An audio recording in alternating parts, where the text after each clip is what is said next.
bod cymaint o pobl yn dod allan y gweithio yn yr ymgyrch, pobl ifanc yn dod i fewn, a wel, dwi'n gweld siom heddiw gyda'r canlyniad yn yr etholiad, ond yn y dyfodol, dwi'n meddwl fydd arweiniad a syniadau a egwyddorion y Plaid Lafur yn dod yn ôl. I ba raddau, oedd pobl wedi cael ei dadrithio gan Sir Stammer, achos dyna mae rhywun i'n ei glywed yn bod pobl wedi ymateb ar garreg y drws ac yn dweud dydy o ddim wedi llwyddo. Mae hwnna'n rhan o'r peth, mae'n amlwg, ond oedd lot o pobl ddim wedi meddwl just beth sy'n digwydd yn y UK, ond edrych ar beth sy'n digwydd yng Nghymru neu beth sy'n digwydd leol. A mae hwnna'n datblygiad newydd i fi. Hynny yw'n sôn am bethau fel y gwasanaeth iechyd, enghraifft? Hollol. Un o'r pethau mwyaf pwysig oedd y Plaid Lafur yn dweud oedd rhoi y buddsoddiad i fiewn gyda'r ysbytau yn y dyfodol. Ond siawns bod pobl eisiau trafod beth sydd wedi bod yn digwydd ar hyd y blynyddoedd diwethaf, rhestru aros, enghraifft? Ond mae pobl yn gwybod bod dyn ni wedi cael dros 10 mlynedd pan oedd llai o arian yn dod i fewn i Cymru, a bod pethau wedi dechrau newid ar ôl i'r etholiad dwytha. Mae pethau wedi dechrau welhau o safbwynt o buddsoddiad yn cyngorau leol, enghraifft. A mae hwnna'n digwydd achos oedd Llafur wedi ennill yr etholiad cyffredinol. Mae rhaid deud, mae'r ffordd fe'n edrych o lleihau y nifer o aelodau Llafur yn y Senedd. Mae hwnna yn broblem mawr i ni, ond mae hyn wedi digwydd dros y blynyddoedd. Gan bod ni ar y trywydd yna, gai ofyn hynna i'r ddau arall ohonoch chi, gan bod ni'n trafod Plaid Cymru ac yn y blaen, sut ydych chi'n dehongli Helen Mary Jones ac Eto Harry y cwymp tebygol yma yn hanes y Blaid Lafur? Pwysig i fi ddweud i ddechrau, dwi'n mynd siarad heddiw yn swyddogol o ran Plaid Cymru a bod yn amlwg dwi'n dal i bod yn agos iawn at beth sy'n digwydd i fewn. Mae rhaid i ni derbyn bod hyn yn hanesyddol. Ers i dynion dosbarth gweithiol cael y cyfle i pleidleisio yn 1870 rhywbeth, mae pobl Cymru wedi cefnogi Llafur neu y liberals oedd wnaeth troi mewn i'r Llafur. Allwn ni ddim just yn gweud bod hwn yn rhywbeth. Dwi'n deall safbwynt Alun wrth gwrs, ond mae hyn yn hanesyddol a mae'n dangos bod pobl wir isio newid a bod nhw wedi siomi yn beth mae Llafur wedi wneud a lefel Prydeinig. Un o'r ddau yna sy'n bwysica, hynny yw bod nhw eisiau newid neu yn y bôn, maen nhw wedi cael ei dadrithio gan y Blaid Lafur. Hynny yw pleidlais yn erbyn y Blaid Lafur ydy hi. Mae'n anodd iawn gweud, o ran siarad i pobl sydd wedi bod mas ar stepen drws dros y plaid, ni wedi cael lot o atebion positif iawn i rai o'r syniadau polisi, enghraifft y syniadau o gwmpas gofal plant, ond mae dau peth yn cydblethu, yn dydi? Os mae pobl isio newid, mae rhaid i chi wedyn cyflwyno rhywbeth iddyn nhw sydd yn mynd i darbwyllo nhw bod nhw'n gallu cael newid. A beth sydd yn bwysig i ni yw bod hyn yn newid positif, newid radical, sydd yn mynd i dilifro dros pobl Cymru, a falle nid rai o syniadau mwy negyddol ni wedi cael gan reform. Ac eto, sut ydych chi'n gweld pethau? Wel, dadrithiad yw'r gair, rwy'n credu. Dadrithiad gyda Llafur yng Nghymru sydd wedi bod yn llawer rhy fawr yn diwylliant gwleidyddol ni am dros ganrif, sydd wedi rhedeg y sioe am 10 mlynedd ar ugain, a wedi gadw'r wlad mewn cyflwr truenus. A wy'n credu bod rhai pobl wedi meddwl, os oedd yna Lywodraeth Lafur yn San Steffan, fydde pethau'n well. Yeah. A mae'r dadrithiad gyda y gwirionedd o Rachel Reeves a Keir Starmer yn allweddol. Ond mae yna un peth arall fan hyn, tegwch. O'r diwedd, i bobl oedd wedi dadrithio, mae wy'n credu arweiniad charismatig, cryf, hiawd o Rhina Piorwaith wedi bod yn allweddol, a mae'r ffaith bod reform yn cael ei arwen gan ddyn tu allan i Gymru, Nigel Farage, sydd yn un o'r cymeriadau mwyaf charismatic, dadleuol yn charismatic sydd yn dangos yr hen beth ein ffasiwn yma, bod charisma mewn gwleidydd yn bach fel stage presence i actor. A mae'r syniad bod ni'n gallu ethol aelodau sydd â ddim charisma, sydd â ddim presenoldeb, sydd ddim yn gallu mynegu hunain yn hiawdl. Chi'n meddwl, mae yna wers go sylfaenol fan yna. Pwy sy'n ei chael i ganddo chi fanna? Wel, chi'n meddwl, i fi, mae'r cyfnod hir na, pan oedd rhywun fel Carwyn Jones yn ennill etholiadau, ond yn gwneud dim byd gyda'r hyn oedd ganddo fe, a wedyn rhywun fel Mark Drakeford yn arwen Cymru, wy'n credu, yn is ac yn is ac yn is, tlodi plant, y beth oedd y gosod i galon wedi dirywio. Gwasanaeth Iechyd mewn cyfnod difrifol. Mi enillodd Mark Drakeford yr etholiad diwetha. Do, ond wy'n credu bod bobl wedi bod cymryd amser maith achos bod Llafur wedi bod mor groch yng Nghymru, bod ni wedi bod mor ddall i obligiadau eraill, bod bobl wedi cael ei dallu rhag methiant trychinebus y Blaid Lafur yng Nghymru. A dwi ddim yn sôn am bethau fel twf economaidd, lle dyn nhw ddim hyd yn oed yn trio, rioed wedi trio tyfu'r economi, ond ar y gwasanaeth iechyd, ar safonau addysg, ar dlodi plant, ar y pethau sydd y gosad i calonau nhw, mae'r blaid wedi gadael Cymru ar ôl 10 mlynedd ar 20 bron mewn grym mewn cyflwr triennus. Gewch chi ymateb i hwnna, dwi'n gweld o'r Betsa'n awchu ddod i mewn yn y sgwrs. Gewch chi ddod nôl rhan Alun, dwi'n Betsa'n gyntaf. Nid angytuno'n llwyr gyda gyto, ond gai ychwanegu rhywbeth a dweud, chymod, dwi'n meddwl bod Luned Morgan felly, ers i Mark Drakeford fynd, wedi gwneud 2 ddewis gwleidyddol sy'n ei thanseilio hi a Llafur heddiw. A'r cynta ydy penderfynu nesau at Lafur yn Llundain felly, a newid cyfeiriad. Mark Drakeford, oedd gyto'n enwi, Carwyn Jones, Rodri Morgan hefyd felly, bod y dŵr coch clir na rhwng Caerdydd a San Steffan, ymladd achos Cymru felly, wedi gwarchod nhw am rai blynyddoedd, a bod torri'r gadwyn hwnnw wedi bod yn gamgymeriad. Dwi hefyd yn haws, wrth gwrs, pan oedd yna lywodraeth geidwadol wrth y lliw yn San Steffan. Yn sicr, felly'r camgymeriad arall, chi'n yn arwen i'n dwt iawn, diolch Dewi, oedd addo gymaint pan fydde yna lywodraeth Llafur yn San Steffan, oedd dweud drychwch rocket boost i'r economi, bydd cynghoren i deimlo fe, fydd y gwasanaeth iechyd yn deimlo fe, felly byddwch chi'n i deimlo fe yn eich pocedi. A dyw pobl ddim wedi deimlo fe yn ei bocedi. Fe all Llafur bwyntio gyda chyfiawnhad a droi mwy o arian mewn i wahanol feysydd yng Nghymru. Ond ydy pobl wedi teimlo'r gwelliant? Nagyn. A dwi'n meddwl bod y 2 reswm yna'n weddol ganolog i pam fydd pobl yn dewis peidio prydleisio dros Lafur heddiw.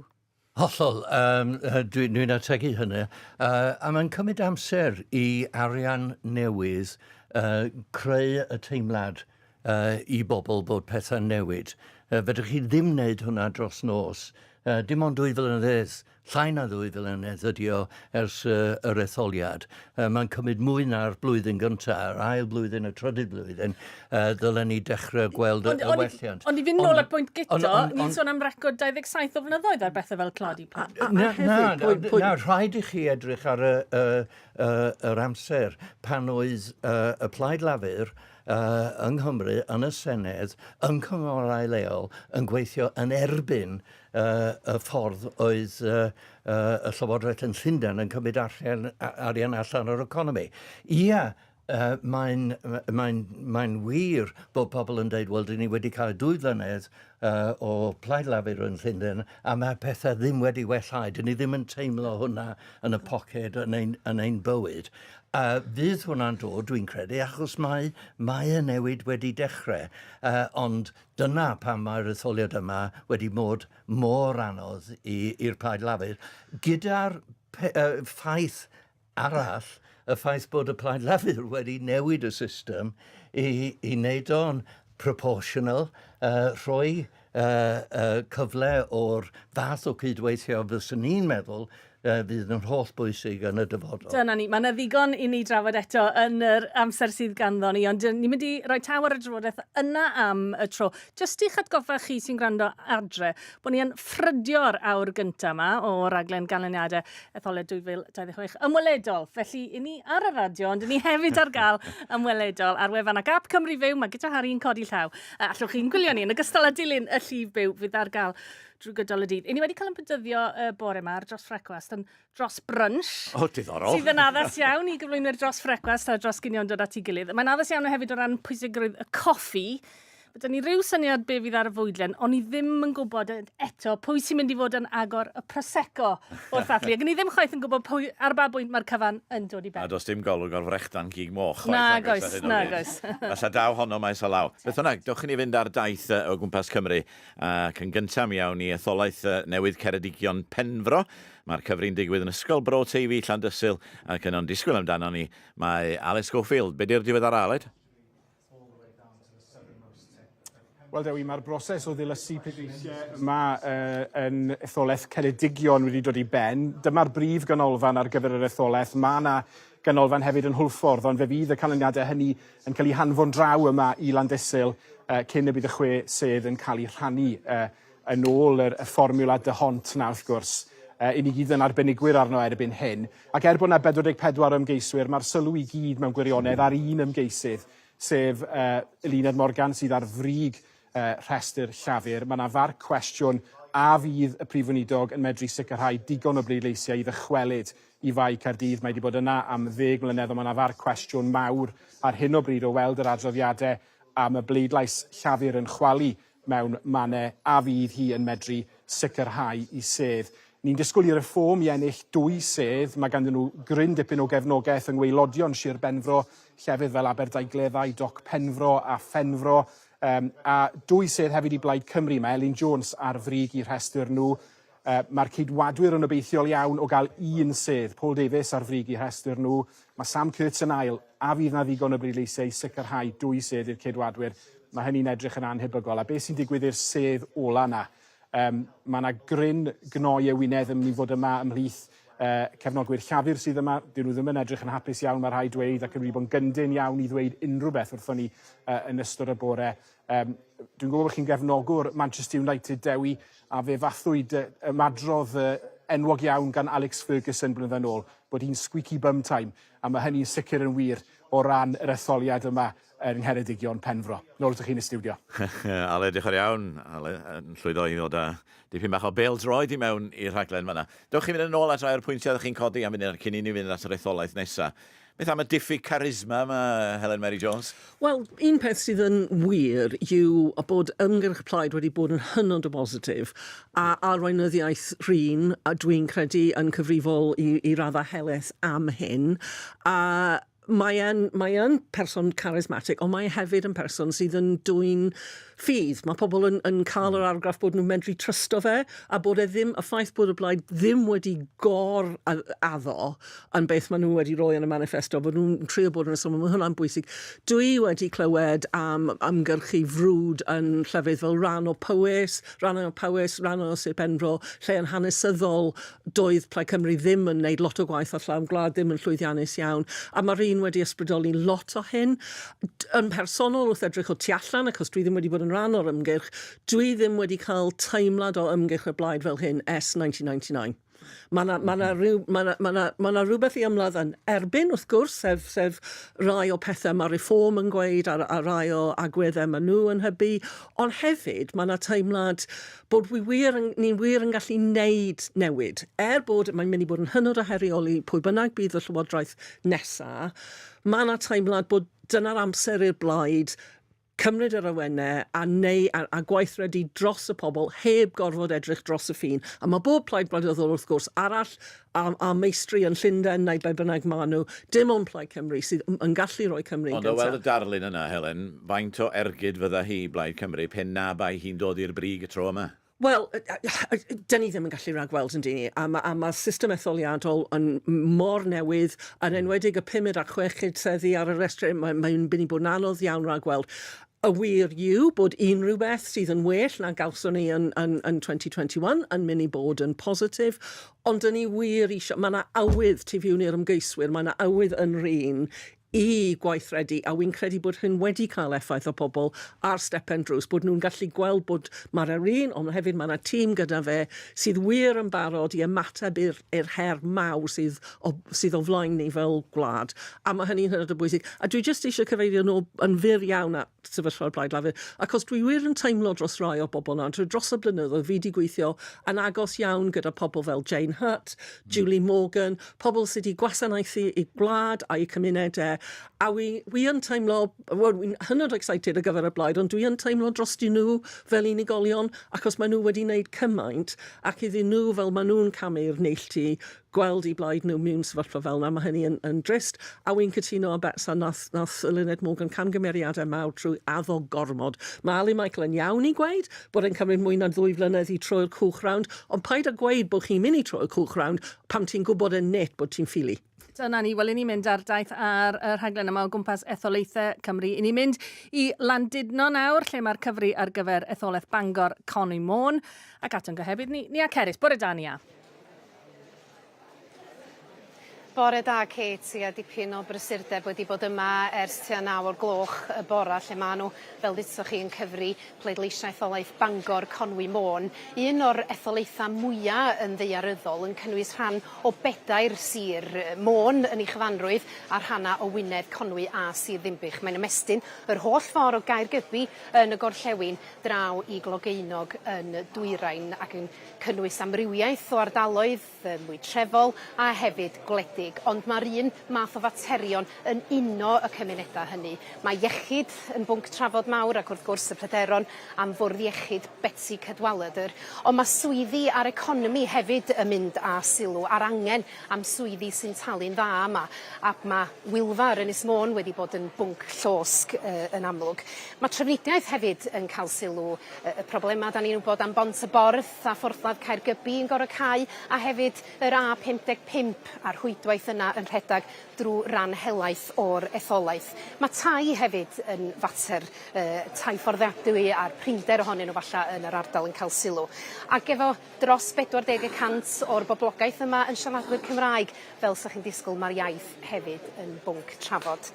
Yn wleidyddol, wel mae'n etholaeth lle fyna lygyd arni wrth gwrs oherwydd mae arweinydd Plaid Cymru Rhina Piorweth yn sefyll yma yn ogystal â dirprwy arweinydd Reform UK Helen Jenner. A'r frwydr rhwng y 2 blaid honno wedi bod yn amlwg iawn yma yn yr etholaeth. Da ni wedi siarad fo rhai o'r ymgeiswyr y bore yma. Mae ymgeiswyr Plaid Cymru a Reform yn deud I bod nhw'n hyderus y 2 blaid yn targedu tair sedd yr un. Ond o ran tîm y ceidwadwyr, maen nhw, bod nhw'n deud bod hi'n amlwg ar y stepan drws na ras rhwng 2 blaid ydy hi, maen nhw hefyd yn gobeithio cael gafal ar 1 o'r 6 sedd. Mae yna lawer o brysurdeb, ond llawer o densiwn teg deud yma yn Fenyw Cymru a'r cyfri yn mynd yn ei flaen yma. Dyna ni, Nia, diolch yn fawr iawn, Nia Cerys yn fanna yn Llandudno. Ewn ni nôl at yn panel ni a pharhau ar drafodaeth ddiddorol iawn sydd wedi digwydd yma yn y stiwdio. Ac I chi wedi trafod, Ali Michael, y syniad yma o gydweithio. O'ch chi'n rhyw ddisgwyl felly, falle bydd gan aelodau o'r Blaid Lafur ran I chwarae yn pa bynnag lywodraeth nesaf yn Nghymru? A rhan positif iawn. Hynny, ydych chi'n disgwyl bydd na rhyw fath o glymlaid neu bod e'n llai na hynny? Ddim just glymlaid. Dwi'n meddwl bod rhaid pethau newid. Yn agosach at y ffordd mae gwleidyddiaeth yn cael ei wneud yn Ewrop I dweud y gwir, o cydweithio I bobl sydd yn yr wrthblaid gyda awdurdod. Oedd ni'n gobeithio gweld hynny yn 1999 pan ddaru ni cael yr etholiad gyntaf. A ddaru hwnna ddim digwydd. Oedd y gwleidyddiaeth wrthwynebol yn datblygu a oedd hwn yn siom mawr ar yr adeg. Ond dwi'n meddwl mae'r ffordd mae'r etholiad yma yn gweithio yn gwneud hwnna'n angenreidiol. Dyn ni ddim wedi deud llawer am un peth, dwi'n meddwl sydd yn bwysig, a dyna cysgod du Reform dros yr holl etholiad. Mae'n gysgod di yn eich barn chi, ond lawer o etholwyr Cymru, maen nhw'n cynnig rhywbeth dyn nhw ddim wedi gweld o'r blaen o bosib. A dwi ddim yn meddwl fydd nhw'n gweld y pethau'n digwydd maen nhw'n gobeithio gyda'r Reform. Os mae'r Reform yn cael digon o aelodau I creu llywodraeth, dwi'n gweld pethau drwg iawn yn digwydd yng Nghymru. Ond dwedwch... Pan dwi'n galw o, y cysgod du o Reform, a llawer iawn o bobl yn pleidleisio mwy i sicrhau bod reform ddim yn llwyddo yng Nghymru, a dwi'n meddwl bod hwnna yn mwyafrif yn y chyhoedd. Ond dywedwch enghraifft bod reform y blaid fwyaf neu'n agos iawn at fod y blaid fwyaf, ond fod Plaid Cymru yn y pen draw yn ffurfio llywodraeth gyda help y blaid lafur. Fe fydd pobl yn dweud, wel drychwch, stitch-up yw hyn, yr un pleidiau sy'n wrthi yn rhedeg. Wel, gobeithio ddim, achos os mae o'n cwmplaid o pobl sydd yn gweithio'n positif a wneud y gorau glas ar gyfer pobl Cymru, mae'r cwestiwn o pwy oedd wedi cael y mwyafrif yn wneud gwahaniaeth o pwy sydd yn arwain y cwmplaid yna, ond mae ddim yn cymryd y ffwrdd y cwestiwn ydy hyn yn cwmplaid sydd yn defnyddio dawniau pawb yn y Senedd newydd ac yn rhoi agwedd positif i gwleidyddiaeth yng Nghymru.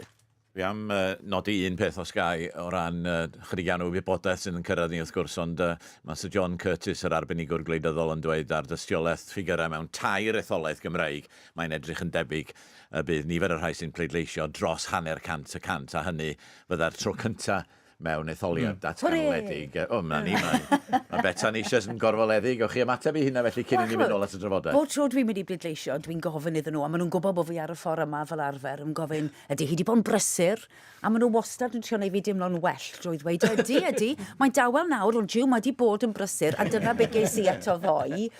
Ond gwedwch y gwir wrtho nawr, chymod, na, ond nhw yn synhwyro bod mwy o bobl wedi dod na'r arfer, ac oedden nhw'n obeithiol y bydden nhw dros yr 100%. Wedyn, mae yn bwysig o safbwynt pobl yn edrych ar y Senedd ei hun. Ydy o ddim yn bod ni yn dal i fethu crafu heibio, neu falle mynd i grafu heibio'r 100% na. Ond drechwch ar etholiad, is-etholiad Caerffili. Fi ddim mwy o wybodaeth, fi ddim mwy o drafod, fi ddim mwy o frwydr, eriod nac yno, ac eto be oedd 100.4% neu rhywbeth felly. Mae darbwyllo pobl i gofrestru, i fod yn rhan o'r broses, bod eu llais nhw'n cyfru. Mae'n frwydr gyson, ond mi fyddai codi dros yr 100% yn beth da, dwi'n meddwl, mor driennus y ffigwr. Ac yn hynod anodd am ni, oherwydd nad ydy pobl falle yn dilyn yr hen gyfryngau traddodiadol, megis radio a theledu, yn yw mae llygaid nhw'n mynd i gyfeiriadau eraill dyddi yma gyda. Ie, mae hwnna'n ffordd arall o gysylltu â bobl. Y gwir yw bod unrhyw gêm yn boring os ych chi'n gwybod pwy sy'n mynd i ennill trwy'r amser. A na beth sydd wedi digwydd yng Nghymru, drwy gydol y mywyd, ych chi'n gwybod pwy sy'n ennill, felly does dim lot o bwynt mynd i wylio'r gêm. Tro mae yna amheuaeth mawr, ac mae yna dal gwestiwn sylfaenol fan hyn. Wy'n credu bod hi'n allweddol bwysig Pineu Plaid Cymru yn y blaid fwyaf. Achos un peth yw bod yn brif weinidog, a wy'n credu bod lot amheuaeth mae rhin a piorwaith fydd y person yna, ac chymod, mae'n abal iawn i wneud hynna. Ond os mae reform yw'r blaid fwyaf, mae hwnna'n sefyllfa ddelfrydol i reform, fyddan nhw'n gallu gweud, fel mae Alun wedi breuddwydio, y bydd yr sefydliad yn cau, ac y bydd dros dreion o bobl Cymru, sydd ddim i gyd yn bobl hiliol, a sydd ddim i gyd yn bobl gas, a sydd ddim i gyd yn bobl orffwyll yn gwallgo i roed y ffordd mwyaf minimalist i rywun fel Alun fan hyn. Fyddan nhw wedi dewis pleidleisio dros rhywbeth sylfaenol wahanol, ac mae'n ofnadw o bwysig bod ni ddim yn dod i'r casgliad heddi. Mae business as usual yw yng Nghymru, gyda wyneb newydd yn arwen yr un math o wleidyddiaeth. Mae angen gwrando ar be mae'r bobl yna ar lawr gwlad yng Nghymoedd De Cymru'n arbennig wedi weid. A be maen nhw'n gweud, bod nhw ddim eisiau mwy o'r soginess aden chwyth yma. Maen nhw eisiau rhywbeth chydig bach yn wahanol yng Nghymru. Chydig bach mwy o dan yn y bol, a gwleidyddiaeth bach o wahanol, ddim just newid ar y top. Dyna ni. Mae'n gymaint o bethau ni drafod. Ni hefyd yn yr awr neu ddwy gyntaf yma cyn i ni'n cael y canlyniadau yn mynd i glywed gan o'n gahebwyr ni ar draws Cymru, ac yn mynd i'r cyfri nesaf nawr. Casnewydd Islwyn ac yn Velodrome Cenedlaethol Casnewydd ar yn rhannu. Mae Sara Dafydd. Bore da. Wel, Kate, yn y Velodrome mae ras yn sicr wedi dechrau, wedi bod yn cyfri yma ers rhyw awr a chwarter bellach, a dyma un o'r etholaethau pryn sydd wedi bod yn gwirio pleidleisiau dros nos. Felly ar bapur, dylen ni fod ymhlith y cyntaf i gael canlyniad. Ni'n gwybod bod 47.8% wedi pleidleisio yma, ffigwr sylweddol uwch na etholiadau'r gorffennol. Ond ni hefyd wedi bod yn cael adroddiadau bod pethau'n edrych yn wael iawn i'r blaid lafur yma. ardal sydd o hyd wedi bod yn gyfforddus iddyn nhw eriod. Dyma diriogaeth Neil Kinnock wrth gwrs cyn arweinydd y blaid yn San Steffan, ond erbyn nawr mae'n ymddangos fel ras dau geffyl rhwng Reform a Phlaid Cymru, a gyda arweinydd Reform Dan Thomas yn sefyll yma, mae'n sicr yn Etholaeth bydd pobl yn cadw llygad barcud arno. Dwi heb weld Dan Thomas eto, ma' na Sion, bydd Nigel Farage yn gwneud ymddangosiad, ond dyw hynny ddim wedi gadarnhau chwaith. Mae yna ymgeiswyr eraill yn crwydro yma yn cadw llygad ar y cyfri sy'n digwydd tu ôl i mi. Na, ddim fynd trwy'r holl ymgeiswyr, ond falle rai enwau cyfarwydd i bobl, Peredur Owen Griffiths o Blaid Cymru, Natasha Asca o'r Ceidwadwyr Cymreig. Dwi heb chwaith weld Jane Bryant na Rhiannon Pasmo eto o'r Blaid Lafur, ond ni yn gobeithio siarad gyda rhai ymgeiswyr drwy gydol y dydd ac fyddown ni ar diweddara i chi. Dyma ni Sara, diolch yn fawr iawn Sara Dafydd yng Nghas Newydd yn fan'na. Yn gohebydd ni Owen Clark yma yn y stiwdio. Hefyd yn cadw golwg ar hyn sy'n digwydd reit o draws Cymru, chydig o newyddion o wain? O'n i di addo dod ar darlun i chi o lawr gwlad yng nghanolfannau'r cyfri, ac i ni wedi clywed o'r gorllewin fod Prif Weinidog Eluned Morgan wedi cyrraedd i chyfri hi yn Hwlffordd. Medden nhw oedd hi'n edrych mewn hwyliau da, a gofyn i'w thîm siwd oedd hi yn ddiddorol iawn. I rywun sy'n aml iawn yn yr ymgyrch wedi bod yn gwisgo coch a trainers coch, llafuraidd. Doedd hi ddim yn gwisgo coch wrth gyrraedd y cyfri, siwt werdd oedd ganddi hi. A wy'n credu jyst ar y dechrau fan hyn bod e'n werth atgoffa pawb hefyd i ni wedi clywed o dair etholaeth o'r bellach hyd yn hyn ar y rhaglen. Mae yna 16 o etholaethau newydd y tro yma wrth gwrs yn ethol 6 person i fai Caerdydd i ffurfio'r Senedd newydd, gyda cyfanswm o 96 o aelodau y tro hwn, 36 yn fwy na tro diwetha. Cwestiwn i chi, eisoes wedi bod yn sôn amdano, yw teyrnasiad y Blaid Lafur ar ôl cyhyd ar ben a pha blaid, os hynny fydd y blaid fwyaf. A'r mathemateg o ran y ddau gwestiwn yna fydd yn rhoi'r syniad i ni o gall unrhyw blaid ffurfio llywodraeth newydd a beth fydd awdurdod y llywodraeth yna. Dyna ni, Owen, diolch yn fawr iawn. Yn wir, mae hi yn 8 munud ar 20 i hanner dydd, ac cofiwch bod ni'n dal i ddarlledu yn weledol o leia am yr awr gyntaf. Mae beth yna ar wefan Cymru Fyw ac ar YouTube Radio Cymru, credwch ni beidio. Ond mae yna beth eraill yn digwydd yn y byd yma, dewch ni gael crynodeb o weddill newyddion y dydd gan ni at y dyr. A bore da i chi gyd. Yn ôl swyddogion iechyd yn y Deyrnas Unedig, mae trydydd dinesydd Prydeinig yn debygol o fod â feirws hanta yn gysylltiedig â llong bleser yr MV Honius. Mae'r claf bellach ar ynys anghysbell yn ner i werydd. Mae disgwyl i'r llong gyrraedd yr ynysoedd dedwydd yn y dyddiau nesaf, gyda Llywodraeth y Deyrnas Unedig wedi cadarnhau y bydd yna awyren i gludo teithwyr Prydeinig yn ôl adref i hunan ynysu. Yn Llys y Goron Caernarfon, mae gweithiwr mewn cangen o Gymdeithas Adeiladu Nationwide wedi cael dedfryd o 16 mis o garchar ar ôl i ddwyn oddi ar gwsmeriaid bregus. Dath twyll Kelly Kershaw i'r amlwg ar ôl i gydweithwyr yn y gangen yng Nghaernarfon sylwi ar lyniau ohoni ar gyfryngau cymdeithasol ar wyliau drud, gan gynnwys safari yn Affrica a thripiau i Dubai, Paris a Tuscany. Roedd wedi pledio neuog i 5 cyhuddiad o dwyll. Mae'r arlywydd Trump wedi dweud bod y cadwydiad gydag Iran yn dal i fod mewn grym gweitha'r gwrthdaro rhwng llongau'r rhyfel y ddwy wlad yng Nghilfor Hormuz. Mae byddin yr Unol Daleithiau wedi dweud bod Iran wedi dechrau ymosod ar 2 o'i llongau. Yn ôl Iran, roedden nhw wedi ymateb yn dilyn ymosodiad gan yr Unol Daleithiau ar dancer olew Iranaidd. Mae prisiau olew wedi cynyddu eto yn dilyn o gwrthdaro diweddara.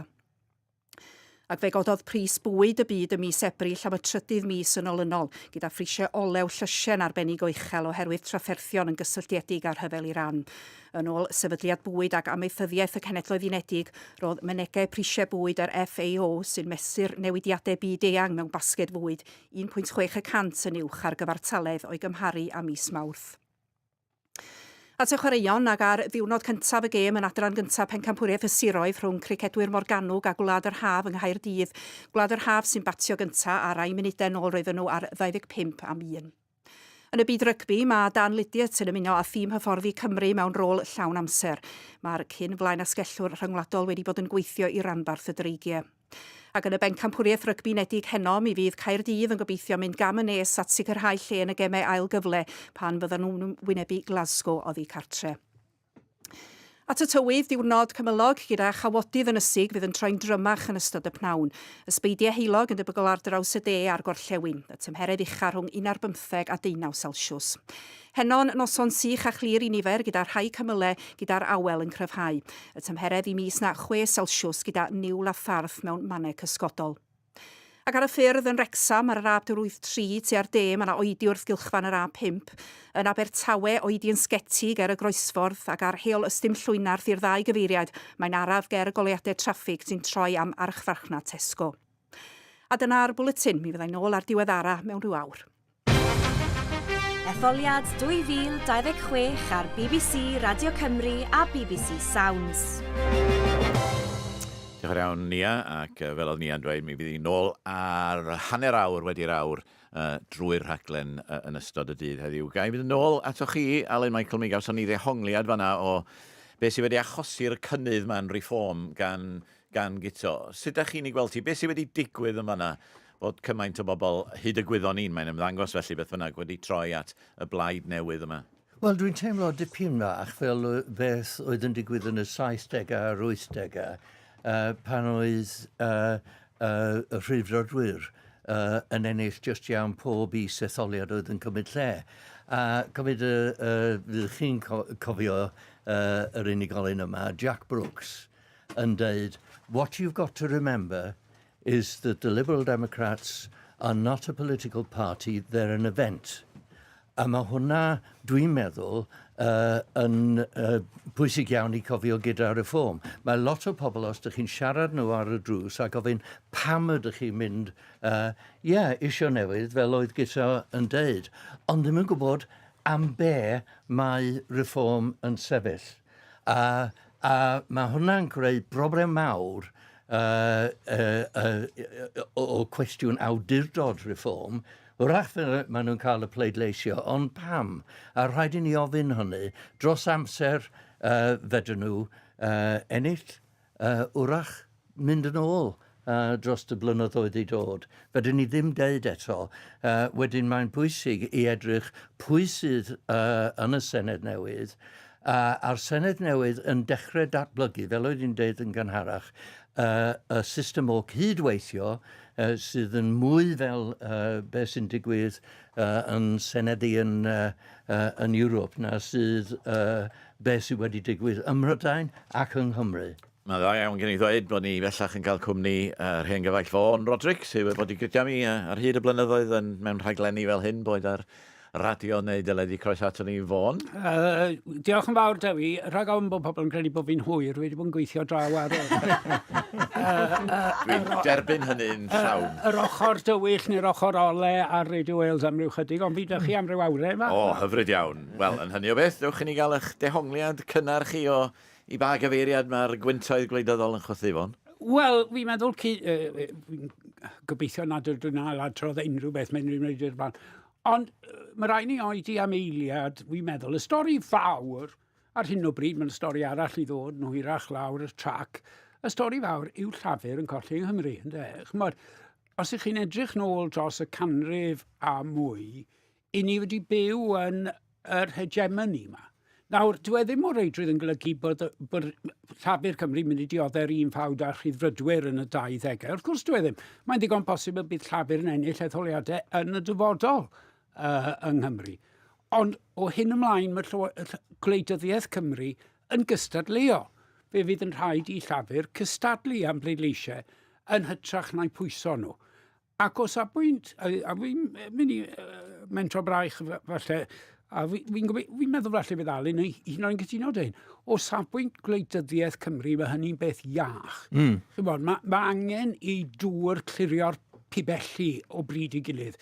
Mae angen i pleidiau fod yn wrth bleidiau mwyn ail feddwl ac ail lunio i polisiau. Dyw e ddim yn beth da i unrhyw gymuned, i unrhyw wlad cael un blaid mewn grym am ganrif. A dyw e ddim yn dda i'r blaid chwaith. Mae'n golygu bod chi'n troi mewn ar eich hun, meddwl taw dadleuon mewnol chi sy'n bwysig nid apelio at yr etholiadau. Meddyliwch am yr holl helynt ynghylch arweinyddiaeth fôn gethyn ac yn y blaen. Wel, mi oedd hynny oherwydd fod y blaid yn blinedig, bod i wedi troi mewn ar ni hun. Felly mi fydd yna broses anodd o flaen Llafur Cymru, ond dwi ddim yn golygu bod e'n ddiwedd ar Llafur Cymru o bellffordd. Ond yr hyn mae'n golygu yw o hyn ymlaen, mi fydd Gwleidyddiaeth Cymru'n gystadleuol. A na roi un enghraifft i chi dewi. Os ych chi'n edrych ar etholiadau lleol yn Lloegr Cymru a'r Alban, yn yr Alban a Lloegr, mae pob un o'r pleidiau yn ceisio enwebu ymgeiswyr ym mhob ward.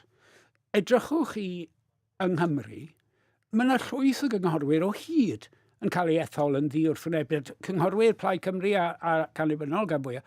A llwyth o etholiadau lle mae yna falle ymgeisydd Llafur yn brwydro yn erbyn ymgeisydd annibynnol. Wel, mae hynny yn cyfyngu dewis yr etholwyr. Ac fi'n meddwl mae etholiadau lleol dyn ni yng Nghymru blwyddyn nesaf, ac mi fysa ni'n disgwyl i Plaid Cymru a Reform o leia ceisio enwebu gymaint o ymgeiswyr a maen nhw'n gallu. Ac mae hwnnw'n beth iach ynghylch democratiaeth ac gyda phob dyledus barch i gyto. Fe nes i ddweud wrtho fe'n gynharach, mod i ni wedi byw o fewn Cymru Llafur, lle mae gwerthoedd Cymru, ni'n ystyried yn gwerthoedd Cymru a gwerthoedd Llafur unwch, maen nhw'r un peth.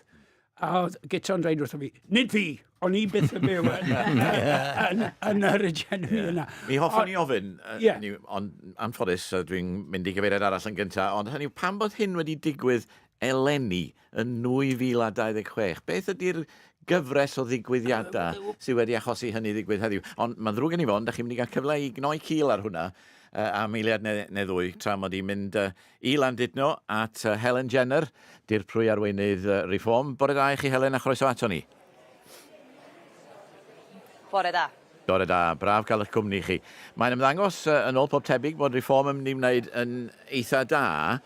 Os da ni'n edrych yn ôl i 2021, chydig iawn o bleidleisiau gafodd Reform, chydig filoedd. Sut mae egluro'r newid aruthrol mae, Helen, sydd wedi digwydd yn y 5 mlynedd diwetha? Wel, dwi'n meddwl, wrth i ni siarad gyda pobl ar y stepan dros, y gair sy'n dod i fyny tro ar ôl tro ydy newid, change. Da ni angen rhywbeth gwahanol. A da ni'n teimlo bod yma'n Reform, da ni yn cynnig y newid yna. Da ni wedi bod yn sôn amdan cael gwared o ideoleg a canolbwyntio mwy ar synwyr cyffredin. A y pethau da ni'n siarad amdan, mae hynna yn taro cod hefo pobl ar y stepan dros. A dwi'n meddwl, mae pobl jyst yn meddwl, mae Llafur wedi bod mewn pŵer yng Nghymru dros 26 o blynyddoedd rwan, a mae o yn amser i newid. A mae yna rhyw cyffro di bod o amgylch y polling stations a bob dim. Mae yna teimlad o efo energy, egni, di bod o amgylch eich le, a mae'n hynod o cyffroes. A dwi'n meddwl bod pobl jyst yn meddwl rhywbeth newydd, mae'n mynd i ymddiried yn ni am y tro cynta, ac ella mae rhai o'n nhw'n meddwl fedrwn ni ddim bod yn waith a beth sydd wedi bod. Beth fydda'n ganlyniad llwyddiannus i chi, Helen? Byddech chi'n siomedig bellach pe bach chi'n dod yn ail?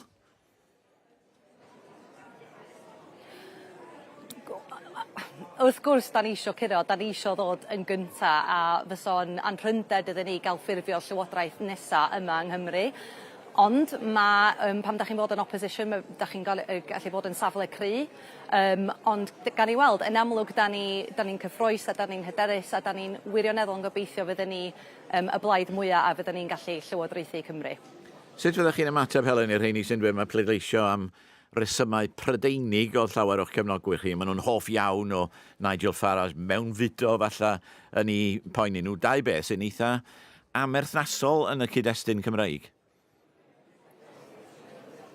Mae'n diddorol, achos fe, da ni wedi ffeindio ar y stepan drws, fe rei pobl, mae Nigel Farage yn gallu bod yn bach o marmite figure, a mae rei pobl yn pleidleisio iddyn ni, achos maen nhw'n meddwl maen nhw'n licio fo, ond mae rei pobl yn pleidleisio iddyn ni bod nhw ddim yn licio fo. So mae yna real cymysgedd o views ar hynna. Ond dwi wirioneddol yn meddwl bod Dan yn arweinydd cry, a mae wedi ddod... Mae wedi cyfleu hun mewn ffordd rili da yn ystod yr ymgyrch hon. Mae wedi ddangos bod o'n difrifol, bod o'n cymryd pethau'n difrifol, a mae o'n mynd i flaenoraethu Cymru a'r pobl Cymraeg. So dwi'n meddwl mae Reform yn lot fwy na Reform UK. Dwi'n gweld presence cry o ran Reform Cymru erbyn hyn, ac mae gennym ni lot mwy o siaradwyr Cymraeg, mae gennym ni lot o bobl cyffredinol sydd wedi sefyll am y tro gyntaf, ffermwyr, athrawon, doctoriaid, nurses, plismonna, a dwi'n meddwl bod ni'n blaid, da ni on up yn Cymru, a dwi'n meddwl bod pobl yn gallu gweld ni fela, a fel o'n i'n deud, dydy pawb ddim yn completely enthralled hefo Nigel Farage. Maen nhw'n dechrau weld bod yna pobl eraill yn y blaid sydd yn wych hefyd. A da chi'n ffyddiog felly, Helen, y byddwch chi'n ennill sedd yn y Senedd newydd ar ran Bangor Conwy Môn? Dwi wir yn gobeithio. Mae'n edrych yn dda, be da ni'n weld, mae'n edrych yn dda iddyn ni, a fysa'n anrhynded i fi os dwi hefo'r cyfle i wneud hynna. Mae yna lot o pethau dwi eisiau newid, mae yna lot o pethau dwi eisiau wneud i helpu Cymru fod yn lot gwell, so dwi wir yn meddwl gobeithio byddai'n gael yn hethol heddiw. Helen Jenner, diolch o galon am y sgwrs. Helen Jenner fanna yn ymuno â ni o Landudno ac wedi sefyll yn Etholiad Bangor Conwy Môn. Mae Gito Harry mynd i orfod yn gadael ni yn fuan iawn. Felly mi ddwesoch chi cyn bod ni'n dod nôl am atebion gan Fôn i'r hyn o'n i'n ofyn gynharach. Ia, be newch chi o'r cynnydd aruthrol yma yn y bleidlais debygol i Reform? O'n i'n cyfeirio ato gyda Helen Jenner fanna. Wel, mae'n dangos nôl lle ddechreuon ni bod yna ddadrithiad gyda yr sefydliad gwleidyddol yng Nghymru, sef y sefydliad llafur, a gyda yr assumption yma bod rhaid cael atebion aden chwith i bopeth. Mae yna bobl, chi'n modd, pan mae yna arweinwyr da wedi bod yn y Blaid Geidwadol, Margaret Thatcher, 4 ar 10, fel mae Fôn yn gwybod, o seddi Cymreig, yn seddi Tyriedd. Mae bobl yn anghofio hynna. Yr etholiad yn 2019, pan yna ddyn charismatic tu hwnt o'r enw Boris Johnson yn sefyll am San Steffan, allech chi deithio o Gaer i Gaergybi ar draws tir glas Ceidwadol. Gogledd Cymru wedi troi at y Ceidwadwyr. Felly mae yna bobl sydd ddim yn credu fel Fôn bod gwerthoedd Cymru yn gorfod bod, chi'n modd, yr union un peth a gwerthoedd Blaid Lafur. Ond ble felly mae'r Blaid Geidwadol yng Nghymru wedi bod? Yn amlwg, mi oedd y bleidleisiau i'w hennill. Yn lleol, gyda ambell eithriad o gymeriadau arbennig o dda, wy'n gobeithio fydd un a ddau nhw'n cael nôl i fewn y Senedd, ond chi'n bod, mae wedi bod bach o joc o blaid gyda arweinwyr trienus, ddim yr un diweddara, ond mae wedi bod bach o joc o blaid, y bod yn onest, am gyfnod maith, felly mae wedi gadael bwlch, fel mae Llafur wedi gadael bwlch, a mae'r bwlch yna yn cael ei lenwi gan Blaid Cymru ar dan o dan Rhina Biorwedd, a gan blaid sydd wedi codi o bron, wel, ddim cweit o ddim byd, chi'n modd, oedd e'n sioc anferth i fi bod Cymru wedi pleidleisio dros Brexit, nath e dorri'n halon ni, nath e wneud i fi gwestiynu ba raddau o'n i'n deall, o wlad lle ni wedi tyfu fyny'n, wedi gan bod fi fel rhan fwyaf o sylwebwyr yn yr stiwdio yma ddim wedi weld e'n dod. Mae hwnna'n dangos i ni bod yna nifer o bobl sydd yn edrych ar y byd trwy lens gwahanol i be mae'r sefydliad Cymraeg wedi bod yn edrych arno fe trwyddo fe am ddegawdau nawr. Bon, dwch chi'n ôl i fewn yna de?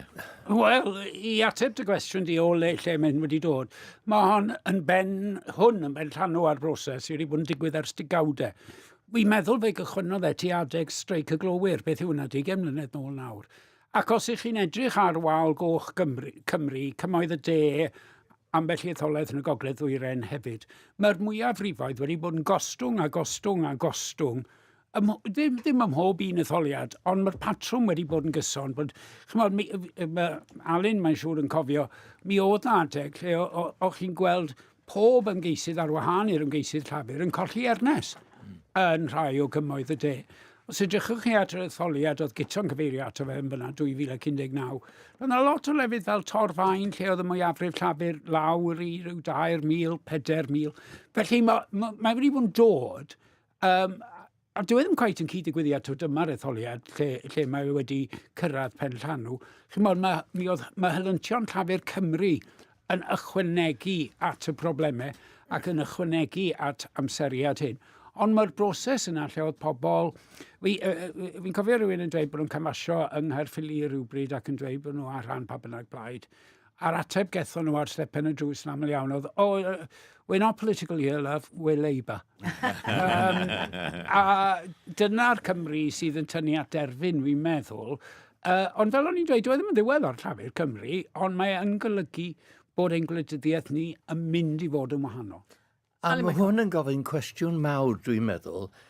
Os mae pethau'n am fod yn wahanol yn y Senedd newydd, mwy o cydweithio, mwy o cymryd rhan ar gyfer pleidiau yn yr wrthblaid hefyd, a gobeithio fydde hwnna'n digwydd, fel dwi'n dweud, mae'n digwydd yn gwledydd Ewrop yn cyffredinol. Mae'n ymddangos bod rhywbeth newydd yn digwydd, a dwi'n edrych lot o be mae Fawn wedi dweud. Ond ydych chi'n edrych, enghraifft, ar y pleidlais ar Brexit, pleidlais am newid oedd hwnna, heb pobl yn gyffredinol, gwybod beth oedd y newid. Wedyn, mae yna cwestiwn mawr i gwleidyddiaeth yn sut i gweithio yn y Senedd newydd, ond mae yna cwestiynau hefyd, sut na ni am dadlu hynna? Be di newyddiaduriaeth y dyfodol o ymddangos rhywbeth sydd ddim yn just wrthwynebol y ffordd mae pethau wedi bod yn y gorffennol. A mae hwnna'n siarad mawr. Dwi'n dweud bod hwnna'n challenge mawr i newyddiadurwyr yn y BBC yn y pethau newydd. Dewn ni nôl at y pwynt yna, ond nid yw'r cydweithio yna wedi bod yn digwydd. Hynny yw, ni wedi gweld cydweithio rhwng Plaid Cymru a llafur yn y Senedd fetha, ni wedi gweld cydweithio gyda'r Democratiaid Rhyddfrydol. Ddim yn gofyn rhan gwrdd, bod o ddim yn rhan o'r holl system o gweithio. Mae yna ddim wedi bod digon o pwyslais ar y pwyllgorau, enghraifft. Mae'r un problem, rhaid i mi dweud, yn Sant Steffan. Mae'r y promis mae cydweithio yn cyngorau yn dangos ddim yn mynd trwad i'r ffordd mae llywodraeth yn gweithio. Dwi'n meddwl bod yna cyfle i hwnna newid yng Nghymru y tro yma. Oedd y cyfle yna 1999, ddaru ni ddim cymryd o, neb ohono ni. Ond mae'n amser i wneud hwnna rwan.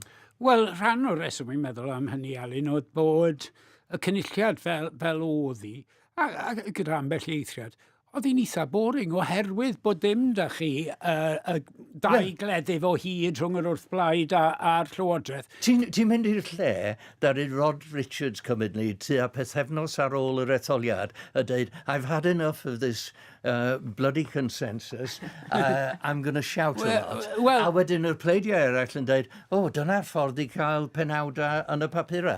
Dyna pam dwi'n dweud bod y challenge o cydweithio mewn ffordd wahanol yn rhoi challenge mawr a cyfle mawr i newyddiadurwyr. Ie, ond nid tasg newyddiadurwyr yw wneud rhywbeth sy'n anniddorol yn ddiddorol.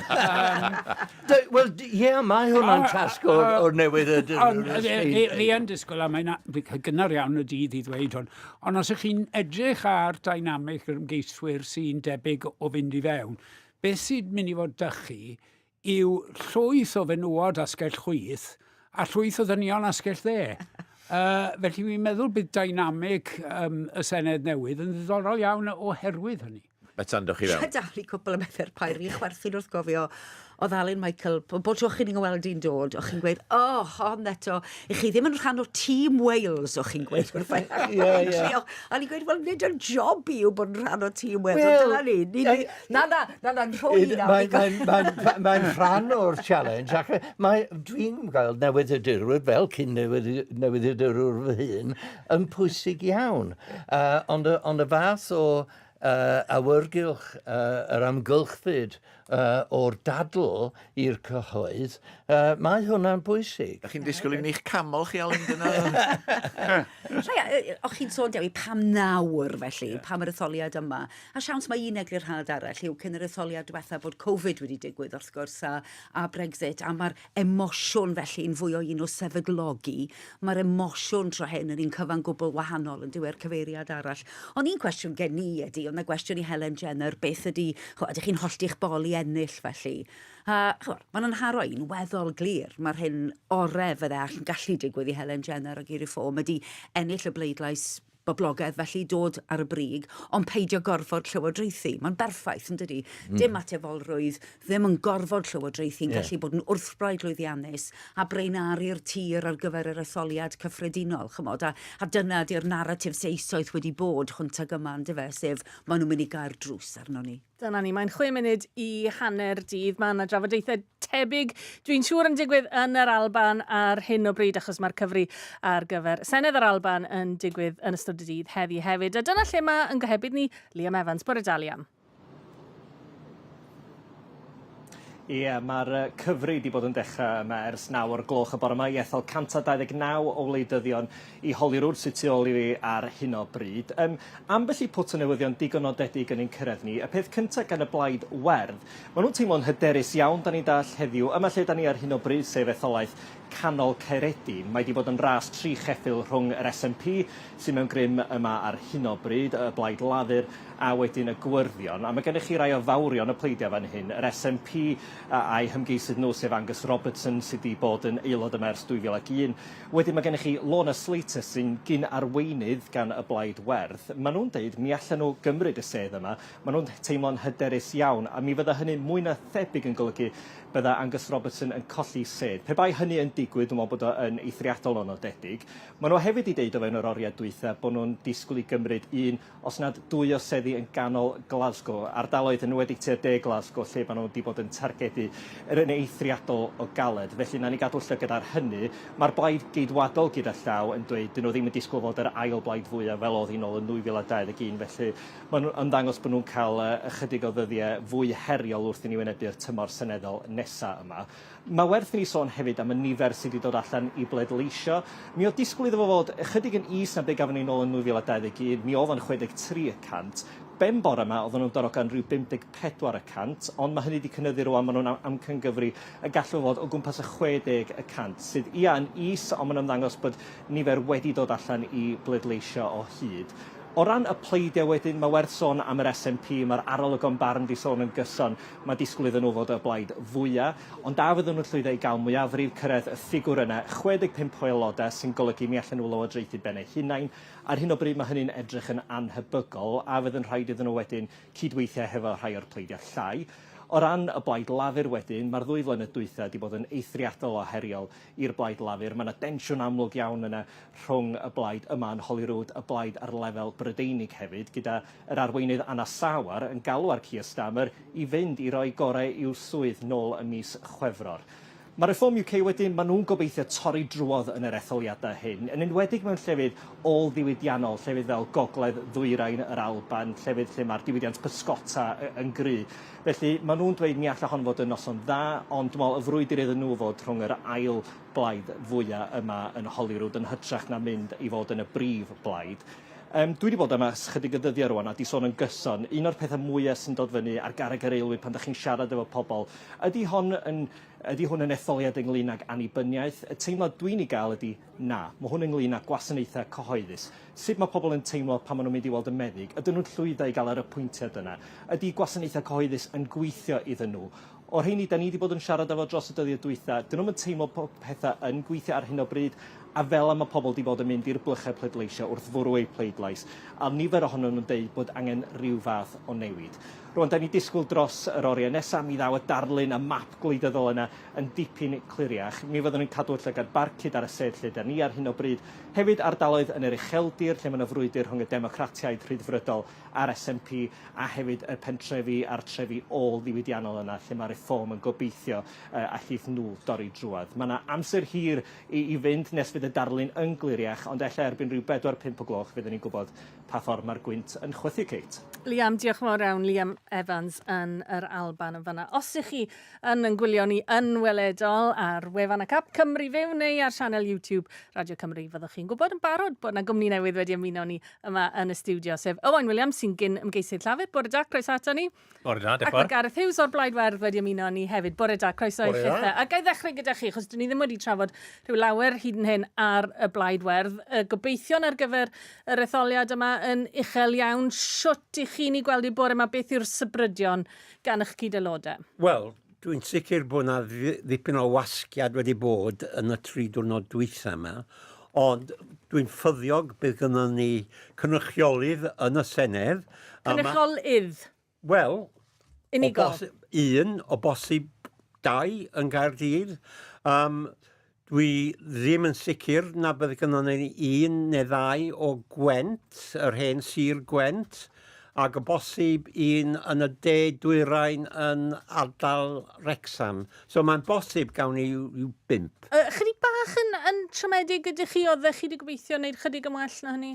Wel, pen o'n i'n dechrau yr ymgyrch, nes i sefyll yn yr etholiad yn Caerffili, mae'n llawer o bobl o gwmpas o gwbl i helpu. Yn y tro yma, mae gynnon ni bobl o gwmpas Cymru wedi bod allan yn ymdrechu i gael y bleidlais yna. So mae nawr gynnon ni rhyw fath o yng Nghymru gyfan, rhyw sylfaen i'r dyfodol. Ac os gawn ni 1 neu 2, a bosib mwy yn y Senedd, mae hynny yn gwneud ni yn blaid sydd yn mynd i gael sylw gan chi yn y cyfryngau am bod dyma'r tro cyntaf i ni gael y sylw na da ni wedi bod. Erioed o blaen, yw braith bach oeddan ni ddim yn gael y sylw. Nawr, da ni yn gael y sylw, ac yn y dyfodol byddwn ni'n gael y sylw. Ac gan bod gwleidyddiaeth Cymru yn newid yn gyfan gwbl yn yr etholiad yma, da ni'n ffyddiog gawn ni bleidlais llafur yn y dyfodol am bod mae'r dinosaur yna yn marw a maen nhw'n chwilio am blaid o'r chwith i fynd yna a dyna lle mae'r gobaith i'r gwirion yn y dyfodol. Mae hwn yn oeddus. Wel, un o'r pethau fi'n meddwl sy'n werth pwyntio mas oherwydd pobl y blaid werth yn dweud hwn yn breifat. Yw chymod, ar hyn o bryd mae ydych chi trefniadaeth chydig bach yn rhyfeddu'r blaid werth ym Mhryden, bod ydych chi plaid y gwrddion yn yr Alban sydd yn blaid annibynnol, a wedyn ni plaid Cymru a Lloegr. A'r blaid yng Nghymru yn credu mewn annibyniaeth i Cymru, sydd ddim yn gwneud lot o synwyr. Ond y rheswm am hynny, yn llythrenol oedd bod y blaid werth yng Nghymru methu sefyll ar ei thraed ei hun. Doedd ganddi ddim o'r adnoddau na'r aelodau i wneud hynny. Nawr, mae'n bosib yn yr etholiad yma y bydd hynny wedi newid. Ac yn breifat, mae pobl arweinwyr y gwrddion yng Nghymru yn dymuno gweld rhyw ysgariad cyfeillgar iawn rhwng y blaid yng Nghymru a'r blaid yn Lloegr mwyn symud mlaen i'r dyfodol gyda'r blaid yng Nghymru'n gallu datblygu polisi ei hun heb orfod edrych dros ei ysgwydd trwy'r amser ar blaid yn Lloegr. Felly, mae hynny'n mynd i fod yn ddatblygiad pwysig os ydy'r gwrddion yn llwyddo i ennill troedau yn Senedd Cymru.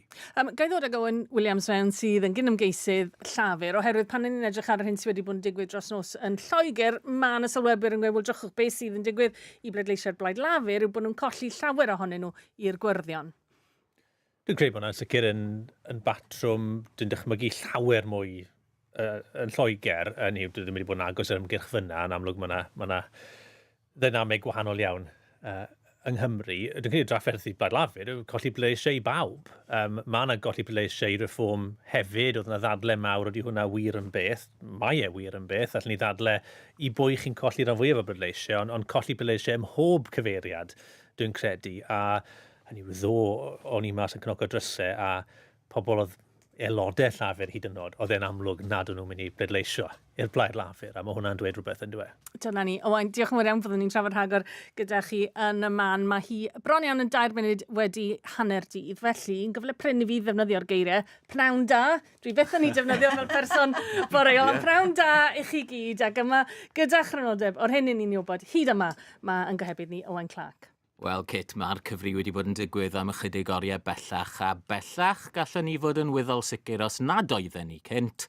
Mae dyma'r canlyniadau mwyaf oedd y cael ers i'r etholiad cyntaf i'r cynulliad fel oedd bryd hynny ym 1999. Be sy'n yfantol, wrth gwrs, 16 o etholaethau newydd. Fe fydd 6 person yn cael eu hethol i fai Caerdydd i ffurfio'r Senedd newydd o bob un o'r rheini, cyfanswm 96 o aelodau, 36 yn fwy na tro diwetha. A'r cwestiwn mawr yw teyrnasiad y blaid lafur am ddod i ben ar ôl bod yn y blaid mwyaf am dros 1/4 canrif yn etholaethau'r Senedd ac am fwy na canrif yng Nghymru ar lefel San Steffan, ac os yw hynny'n digwydd, pa blaid Cymru neu Reform fydd y blaid fwyaf a'r mathemateg wrth gwrs yn ddiddorol iawn o ran darogan a dewis pa blaid neu bleidiau fydd yn ffurfio'r llywodraeth nesaf. Nawr, y wybodaeth i ni wedi cael hyd yn hyn, mae'r darogan hefyd yn awgrymu y bydd canran.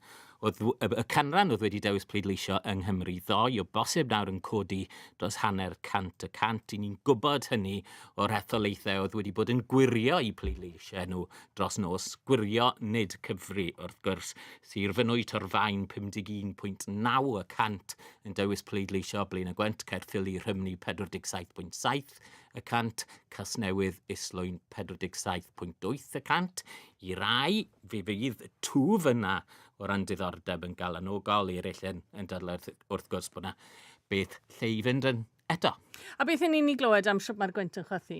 Wel, amryw o bobl yn llafur yn cynnwys cyn brif weinidog Cymru oedd y teitl yn wahanol pan oedd yn gwneud y swydd Alun Michael ar y rhaglen hon yn cydnabod siom a bod pethau yn mynd i fod yn anodd iawn i'w blaid o edrych yn fanylach yn lleol. Ffynonell o fewn llafur yn dweud wrth y BBC bod pleidles y blaid wedi chwalu yn etholaeth Blaenau Gwent Caerffili Rhymni enghraifft. Llafur hefyd yn cydnabod fod sedd Eluned Morgan, y prif weinidog, yn edrych yn fregus tu hwnt ac yn yfantol. Nawr, un o ymgeiswyr y blaid lafur heddi yw Hugh Thomas, arweinydd Cyngor Caerdydd, sydd ar fri chrestr y blaid yng Nghaerdydd Penarth ac ar raglen Etholiad S4C. Fe fynodd Bethan Rhys Roberts y canlynol iddo fe, hynny yw, oedd yn disgwyl chwalfa i lafur. Da ni'n darogan fan hyn, ond un peth sy'n mwy na lai'n sicr, byddwch chi ddim yn ennill falle heddiw ac yn disgwyl dipyn o grasfa. Wel, dyna'n sicr beth oedd y poll opinion wedi bod yn awgrymu am rai misoedd nawr. Mae'n amlwg wedi bod yn noson anodd yn y cynghorau lleol yn Lloegr hefyd. Felly, dwi'n credu bod ni'n deg i ddweud bod ni'n disgwyl diwrnod anodd yn sicr i'r blaid lafur yng Nghymru. A dyn ni ddim wedi bod yn y sefyllfa yma fel plaid ac fel gwlad. Poeni am y prif weinidog? Di hi'n saff? Wel, dyn ni'n poeni am bawb. Fel ymgeiswyr, dwi'n poeni am yn hunan. Dwi heb gwneud unrhyw beth allan o Geredigion Penfro, felly pwy a wyr.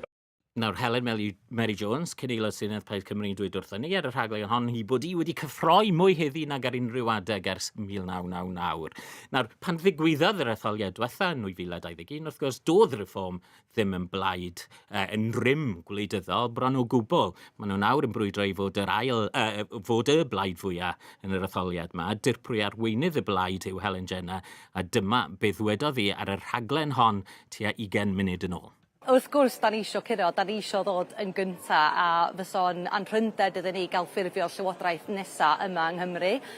Ond pam da chi'n bod yn opposition, da chi'n gallu bod yn safle cry. Ond gan i weld, yn amlwg da ni'n cyffroes a da ni'n hyderus a da ni'n wirioneddol yn gobeithio fydden ni y blaid mwyaf a fydden ni'n gallu llywodraethu Cymru. Mae yna lot o pethau dwi isio newid, mae yna lot o pethau dwi isio wneud i helpu Cymru fod yn lot gwell, so dwi wirioneddol gobeithio byddai'n gael yn hethol heddiw. Helen Jenner o Reform yn fan'na. Mae pleidleisio yn cael ei cyfri mewn etholiadau pwysig iawn. Ti hwnt i Gymru hefyd, Owain? Ie, pleidleisiwr yn yr Alban heddi yn dewis 129 o aelodau Senedd Holyrood yng Nghaeredin. Arwyddion cynnar yn awgrymu fod canran sydd wedi dewis pleidleisio ddoe yn yr Alban yn mynd i fod tua 60% efallai'n eitha tebyg i tro diwetha. Plaid yr SNP wrth gwrs a'i olwg ar ffurfio llywodraeth yr Alban am y 5 tro, ond efallai'r cwestiwn mwyaf fyna yw pwy fydd yr ail blaid fwyaf a fydd Reform yn disodli llafur o ran hynny. Yn Lloegr cyfres o etholiadau lleol, y sefyllfa fel y gyroeddi rhai munudau yn ôl, Reform wedi llwyddo i ethol dros 400 o gynghorwyr, llafur lawr tua 260 o seddi. O ran obligiadau hyn i gyd, fe fydd y canlyniadau heddi wrth gwrs yn dweud wrthon ni sut fydd Cymru, yr Alban a'r hanner o Loegr yn cael ei llywodraethu dros y dyddiau nesaf, ond hefyd yn codi sawl cwestiwn i llafur ac am ddyfodol efallai y prif weinidog Keir Starmer, ac yn gynharach y bore yma, dyma oedd gan Keir Starmer i ddweud. Let me be clear, these are really tough results. I'm not going to sugarcoat it. And we have lost brilliant Labour representatives, people who put so much into their communities, so much into our party and our movement. And the voters have sent a message about the pace of change, how they want their lives improved. May was elected to meet those challenges, and I'm not going to walk away from those challenges and plunge the country into chaos. Ces am fyna am gymryd cyfrifoldeb, ond dim awgrym I fod e am ymadel, felly dyna sefyllfa am nawr, pethau yn poethi. Dyna ni, Owain, diolch yn fawr iawn. Wel, wrth i ni aros am y canlyniadau. I ni yn clywed gan wahanol ymgeiswyr ac yn ni am fynd draw nawr at Alun Davies o'r Blaid Lafur, ymgeisydd yn Etholaeth Blaenau Gwent. Caerffili Rhymni, bore da, Alun. Neu prawn da, wrth gwrs. Mae rhaid I fi ddod I arfer ar geiriau prawn da. Bore da, siwr mae pethau? Wel, y cwestiwn yw, siwt mae pethau I chi? Ie, mae yn bnawn. A beth I chi yn I ddisgwyl fydd yn digwydd yn eich etholaeth chi? Wel, dwi'n gwrando Radio Cymru ffindio mas beth sy'n digwydd fod yn hollol onest â chi. Mae gyda chi mantais dros y fi fan hyn. Dwi'n gweld beth sy'n o flan fi a chi'n gweld beth sy'n digwydd ar draws y gwlad. Ar hyn o bryd, mae sefyllfa I fi yn bersonol yn fregus iawn. Mae amlwg bod pleidlais llafer wedi cwmpo ac mae'n amlwg o bod yma Deputy Prif Weinidog wedi deud yn glir bod ni ddim yn mynd I fod mewn grym wythnos nesaf. Ac fan hyn, yn Blaenau Gwent, Caerffili a Rhymni, dyn ni'n edrych at cadw un sef. Felly, dych chi'n disgwyl y bosib, mae chi sydd ar flaen y rhestr, chi'n disgwyl y byddwch chi o bosib yn colli'ch sedd, ond dim ond chi fydd yr unig aelod o'r Blaid Lafur I gael eich ethol allan o'r 6 aelod fydd yn cynrychioli Blaenau Gwent. Mae'n anodd gweld sut dyn ni'n... mae'n anodd gweld, sut dyn ni'n ennill fwy nag un sef. Dyw y pleidleisiau jyst ddim yno I wneud hynny. Dyn ni'n credu bod yna digon o bleidleisiau llafur fan hyn I ennill un sef, ond fel dych chi'n clywed o ffynhonhellau gwahanol, dyw hynny ddim yn sicr chwaith ar hyn o bryd. Mae'n go bosibl byddai'n colli fy'n sef mewn cyfloriau. Pam felly? Beth sydd yn gyfrifol? Wel, mae rhaid ni gael y sgwrs yma, mae rhaid ni gael y trafodaeth o beth sydd wedi digwydd yn ystod yr wythnosau diwethaf, yn ystod y blynyddoedd diwethaf. Mae'n amlwg I fi bod canlyniad fel hyn ddim yn digwydd dros nos a mae yna sawl reswm gwahanol. Ond dwi eisiau clywed y canlyniad cyn bod ni'n dechrau trafod e. Ond dyn ni eisiau clywed enghraifft. Be mae pobl wedi bod yn ei ddweud wrth i chi fynd o gwmpas eich etholaeth yn ymgyrchu? Wel, fel dych chi wedi bod yn reportio dros yr wythnosau diwethaf, mae pobl yn siomedig iawn gyda'r Blaid Lafur. Maen nhw'n teimlo bod nhw'n haeddu gwell gan y Blaid Lafur. Mae hynny wedi bod yn neges glir ac yn neges gyson dros yr wythnosau. Ac tra fel mod I wedi bod yn siarad gyda pobl ar draws yr etholaeth newydd yma, mae pobl wedi bod yn deud yr un peth yn gyson iawn. Felly, mae rhaid I ni'n deall pam mae pobl yn teimlo fel hyn, ac beth mae rhaid I ni wneud I ymateb I hynny. Ond cyn bod ni'n dechrau cael y sgwrs yma, mae rhaid I ni gael y canlyniadau. Ie, ond hynny yw, I ni eisiau trafod y materion pwysig yma, ac I chi wedi dweud bod pobl yn siomedig gyda'r Blaid Lafur yng Nghymru, gyda'r arweinyddiaeth sy'n Keir Starmer, oedd e'n gyfuniad o'r ffactorau yna? Kate, mae'n edrych yn debyg mod I wedi siomi'r etholwyr etholaeth yma yn ystod wythnosau diwethaf, a'n anffodus y prynhawn yma, wy'n mynd I siomi di hefyd. Achos dwi ddim eisiau dechrau y sgwrs o beth sydd wedi achosi'r canlyniad cyn mod i'n gwybod beth yw'r canlyniad. Dwi ddim yn gwybod eto oes dwi'n mynd I fod yn aelod o'r Senedd nesaf. Felly, dwi'n credu bod yn digon teg I fi glywed hynny cyn mod i'n dechrau trafod yr ysymau tu ôl I fe. Ond, Alun, fo'n Roderick Sima, fi jyst eisiau oedi am eiliad. I ni sôn am Blaenau Gwent sedd Michael Foot, I ni'n sôn am sedd yn Eirin Bevan. Mae'r etholaeth yma'n cynnwys bedwellti, rhannau helaeth o bedwellti ac Islwyn oedd yn sedd I Neil Kinnock. A Caerffili hefyd sedd Nes Edwards, mae rhain. Os oes unrhyw lyn gadarnlau'r Blaid Lafur, dyma yw'r cadarnleoedd. Mae rhaid bod na beth bynnag yw'r esboniadau am y pen llanw yma. Mae yna broses wedi bod fan hyn yn dos a os chi'n cerdded trwy Glynebwy neu Tredegar, I chi'n gweld mor glawd I nhw. A'r holl addewidion, holl arian Ewropeaidd ath mewn iddyn nhw. I chi'n gallu deall y dadrithiad, y jyst deimlad o mae rhaid i ni drial rhywbeth newydd. Ie, ond dych chi ddim wedi sôn am Peter Law chwaith, cofio. Dyw hwn ddim yn peth newydd i ni yn Blaen Ai Gwent. 20 mlynedd yn ôl, of course, mi gollon ni y sefi yn San Steffan ac yn y bai yn Blaen Ai Gwent, a mi gollon ni y cyngor ar ôl hynny. Felly, dyn ni wedi gweld hyn o blaen yn Blaen Ai Gwent, a wi yn meddwl bod rhaid ni ymateb i'r heriad.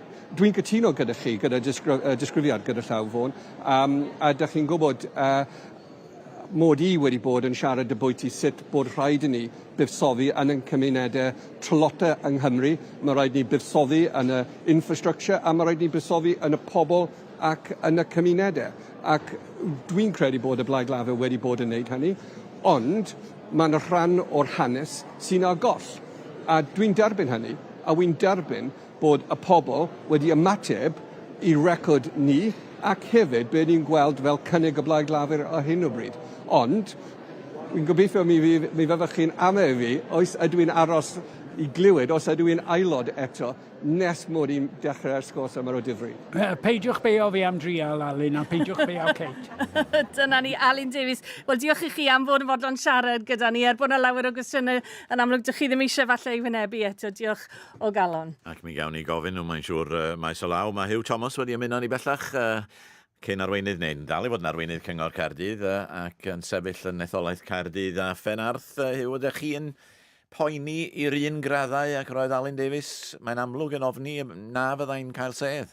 Wel, dwi'n credu bod pob ymgeisydd ddim wedi fod yn nerfus ar wahanol bwyntiau yn y cyfri. Dwi heb fod i'r cyfri eto. Yn sicr, dwi'n credu mai brwydro am un sedd yr ydyn ni yng Nghaerdydd Penarth. Sydd yn ei hun yn dweud cyfrolau am hanes yr etholiad yma.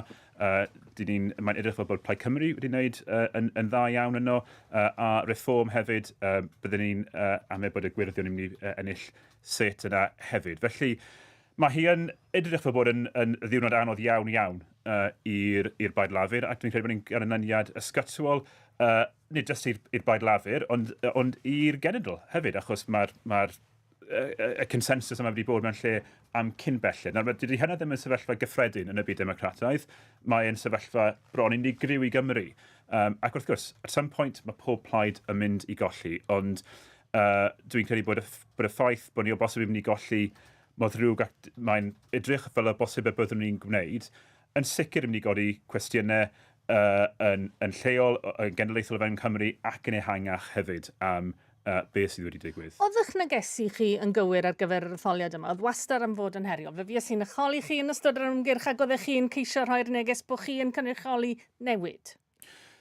Roedd hi'n neges anodd i rhoi drosto, achos roedd ni ar yr un lefel yn ceisio dweud bod na refresh yn digwydd, gyda gwaed newid yn dod i fewn, ond hefyd yn ceisio dweud, wel, peidiwch cymryd y risg ar y pleidiau eraill hefyd. Dwi'n credu y peth nath really, a dwi'n credu bod ni'n gweld hyn yn chwarae allan y canlyniadau, ydy yn sgil is-etholiad Caerffili, plaid yn ennill y reform yn ail, fe ganiataodd hynny i'r ddwy blaid hynny chwarae yr etholiad yma fel ras dwy geffil, ac bod nhw i raddau ar ddwy begwn yn gwahanol, ac etholiadau yn gyffredinol dych chi'n ennill o'r canol, beth sydd wedi digwydd yn etholiad yma, o bosib, yn sicr bydd yna be mae'r polepiniwn yn awgrymu, ydy fod y canol yna wedi cael ei wasgu, a bod pobl wedi dewis opsiwn wahanol o'r chwith i geisio atal opsiwn wahanol o'r dde. Fi'n meddwl bod yn ddiddorol iawn Hugh, y syniad yma bod yr etholiad yma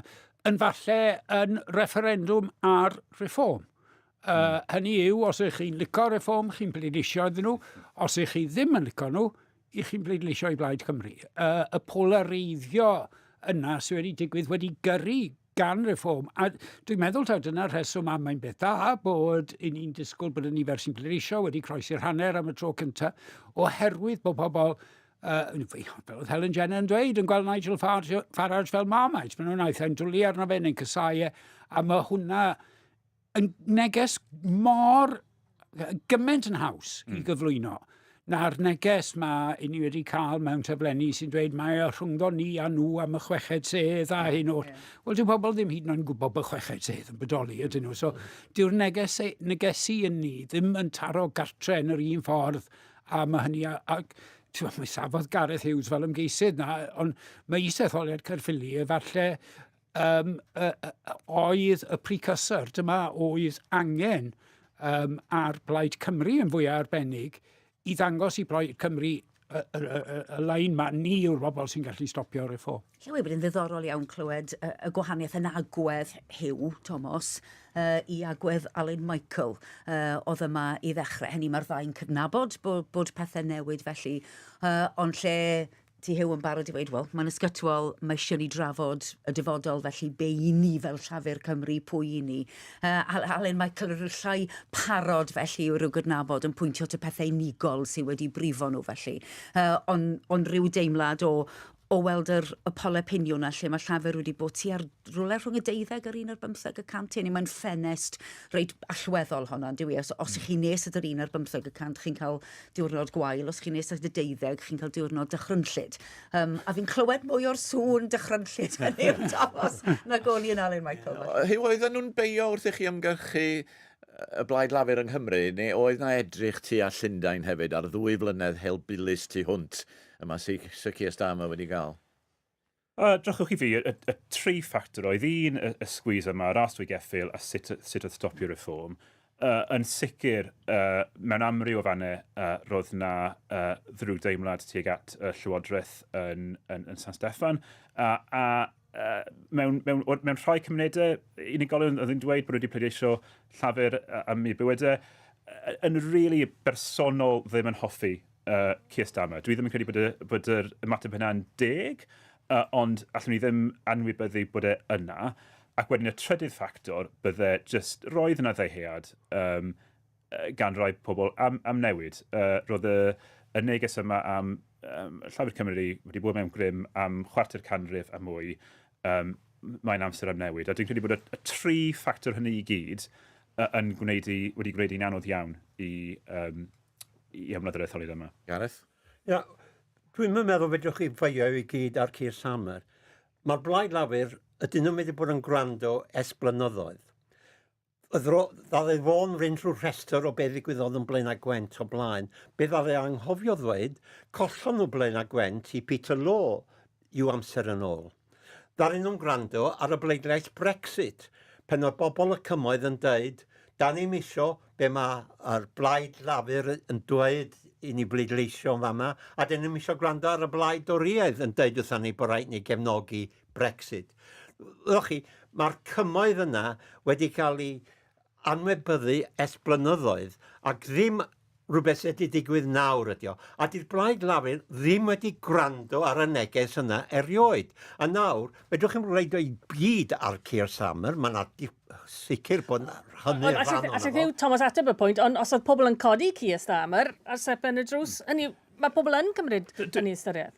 Dwi ddim yn derbyn, Gareth, bod y Blaid Lafur wedi ddim gwrando ac wedi anwybyddu, ond os yw'r canlyniad yn mynd fel ma'n edrych, yna mae'n rhaid ni gydnabod bod yr hyn dyn ni wedi gwneud, unai heb wneud wahaniaeth, neu heb wneud digon o wahaniaeth i bobl gydnabod fel rheswm i gefnogi'r blaid ar yr ychlysur yma. Ti'n sôn am Brexit, wel, mae'r gwiryddion, os ti'n cyhyddo ni ddim gwrando, eisiau bod yn agosach at yr Undeb Ewropeaidd na be mae'r cymoedd angen. Dwi'n credu un o heriau Plaid Lafur, a fe welson ni hyn yn yr etholiad cyffredinol, y canlyniadau hynny, roedd eu pleidlais nhw'n wasgaredig o'r dinasoedd i'r cymoedd, y Red Wall yn Lloegr. Felly mae'r Electoral Coalition gefnogodd y Blaid Lafur yn yr etholiad cyffredinol hynny mor eang, ac eto dyw e ddim yn ddwfn. Felly mae cadw hwnnw, y coalition gyda'i gilydd, yn mynd i fod yn anodd iawn mewn 2 mlynedd, ac mae wedi profi'n anodd iawn yn yr etholiad yma. Dwi ddim yn siŵr bydd hyn o lot o gysur i Hyw, ond os ni'n edrych ar arolwg y barn YouGov yn arbennig yr un ola, mi oedd y ffigurau i gefnogaeth Llafur yn San Steffan llawer iawn yn is na rhai'r Senedd Cymru. Hynny yw, mi oedd hi'n rhyw 12% i rai Senedd Cymru. A oedd hi reit lawr i 7%. ar gyfer pe bai na etholiad cyffredinol efori, siwr bysach chi'n pleidleisio. Felly, mae'r ddwy lywodraeth yn amhyblogaeth, ond os unrhyw beth, mae'r llywodraeth Keir Starmer yn fwy amhyblogaeth na llywodraeth Eluned Morgan. Fydde arweinydd newydd yn gwneud gwahaniaeth, arweinydd newydd ar y blaid yn San Steffan, prif weinidog newydd? Wel, drachos, dwi ddim yn mynd i fy mewn i'r drafodaeth hynny, ond dwi'n sicr yn gobeithio fod y prif weinidog a'i dîm o'i gwmpas yn mynd i edrych yn fanwl iawn ar amhoblogrwydd sy'n ddynbodoli, ac mae e'n rhywbeth greddfol bron yn lle bod yn ffeithiol, ac os ydyn nhw'n methu dangos newid a dangos strategaeth etholiadol i newid y meddylfryd yna mae pethau'n mynd i fynd yn waith. Dyna ni. Hugh Thomas, diolch am y tro. Grandewch yn ofalus ar yn cyfraniad nesaf ni, chys ni yn mynd i'r cyfri yng Nghaerdydd nesaf. Mae yna 2 gyfri'n digwydd yn yr un man ar gyfer 2 etholaeth, Caerdydd Ffon Taf a Caerdydd Penarth. Ac yn tŷ chwaraeon ar yn rhannu man, gohebydd ni Gwynlwyd, pnawn da Gwyn.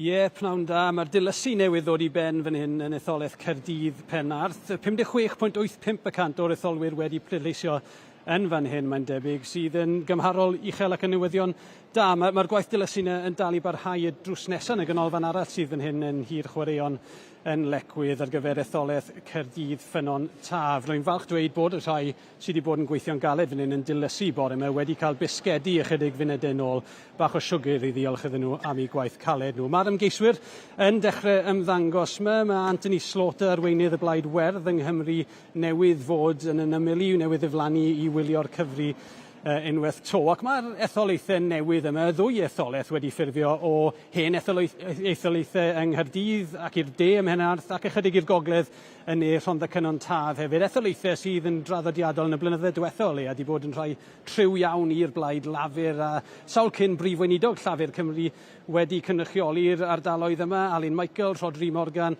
a Mark Drakeford a Fawn Gething hefyd wedi cynrychioli rhannoedd o'r etholaethau yma yn y blynyddoedd diwethaf. Ond ni yn disgwyl fan hyn fel ar draws y wlad i afel Llafur ar yr seddi yma i wanhau cryn dipyn wrth i'r cyfri fynd yn ei flaen. Cofiwch hefyd bod yna drafferthion wedi bod fan hyn yn y brifddinas gyda'r pleidleisiau post. Mae'n bosib y bydd hynny yn bwynt trafod arall yn fan hyn, yn enwedig felly os bydd pethau'n dyn a wrth i ni edrych yn enwedig ar y 5ed a'r 6ed sef yn y 2 etholaeth yma. Maen nhw'n dweud wrtha i bod nhw'n disgwyl canlyniad fan hyn tua 3 o'r gloch y pnawn yma.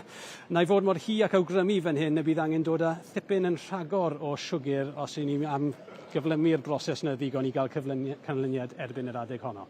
Dyna ni, diddorol iawn. Gwyn, diolch yn fawr iawn, Gwyn Lowder yn fyna. Mae hi yn 6 munud ar 20 wedi hanner dydd. Mae'n ffrwd gweledol ni yn gorffen nawr. Diolch i chi os ych chi wedi ymuno â ni ymweledol amser cinio yma, ond fe allwch chi barhau i rando ar BBC Radio Cymru ac ar BBC Sounds. Ie, gobeithio bydd yr arbrawf gweledol na wedi gweithio ac at that. Pobl, dwch i ni fynd draw i Sir Gyfyrddin ac yn aros amdano ni ym Mhentre Awel, Llanelli, mae Gary Owen.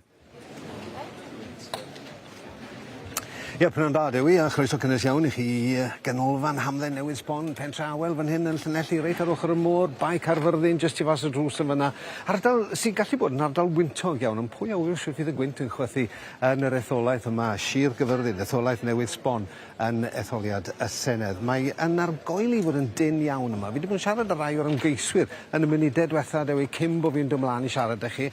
Adam Price i ddechrau o Plaid Cymru, wrth gwrs, yn gweithio i bod be maen nhw'n gweld yn digwydd yma bore yma, prynhaw yma yn y ganolfan cyfri, yn adlewyrchu be maen nhw wedi bod yn clywed ar y stepen drws wrth i mas i ymgyrchu, ac yn teimlo'n bositif iawn. Callum Higgins, Plaid Lafur wedyn, yn cyfaddau bod wedi bod yn ymgyrch galed iawn iddyn nhw fel plaid. Pan ofnus iddo fe, wel, beth yw'r disgwyliadau, oedd e'n rhyw awgrymu bydde un sedd falle i Lafur yn ddiwrnod da iddyn nhw sydd, mewn gwirionedd, yn rhyfeddol mewn ardal fel Llanelli, Sir Gyfyrddin, ynddo fe. A wedyn mae'r reform wrth gwrs yma yn hyderus iawn, bys ni'n dweud, wrth gerdded o gwmpas ganolfan hamdden yma yn ystod y dydd. Ond wrth gwrs mae 'na oriau i fynd eto, ni'n disgwyl y cyfri fan hyn yn Sir Gyfyrddin, rhywbryd rhwng 2 a 3 o'r gloch, gallai fod yn 4, ond dwi'n meddwl bod ni'n edrych o gwmpas cyn 3 mewn gwirionedd mwyn i ni cael gwybod. Ni wedi cael chydig bach o wybodaeth ynglyn â faint o bobl sydd wedi pleidleisio, 55.97 wedi bwrw pleidlaeth yn ar ganran. Mae'r ganran yn ambwysig yn y system bleidleisio newydd yma wrth gwrs, achos bellai fod yn dyn am y seddi ola na. Mae yna sôn eisoes o bosib am ail gyfri, felly beth fydd effaith hynny ar ran yr amseru o ran y cyhoeddiad, pwy a wyr. Ond, edrych o'n nghwmpas i, mae yna tua 100 o bobl tu ôl yn y neuadd yma nawr yn cyfri'r pleidleisiau. Ac yn ni siarad am etholaeth, ardal Llanelli, ardal drefol, un o gadarnleoedd Llafur. Wedyn mae ydych chi'n Milan, wedyn eisiau Gatgyfyrddin, Llanymddyfri, Plaid Cymru wrth gwrs wedi bod yn teyrnasu yn fyna. A'r ddau blaid yna wedi bod benben a'i gilydd am flynyddoedd lawer yn yr etholaeth.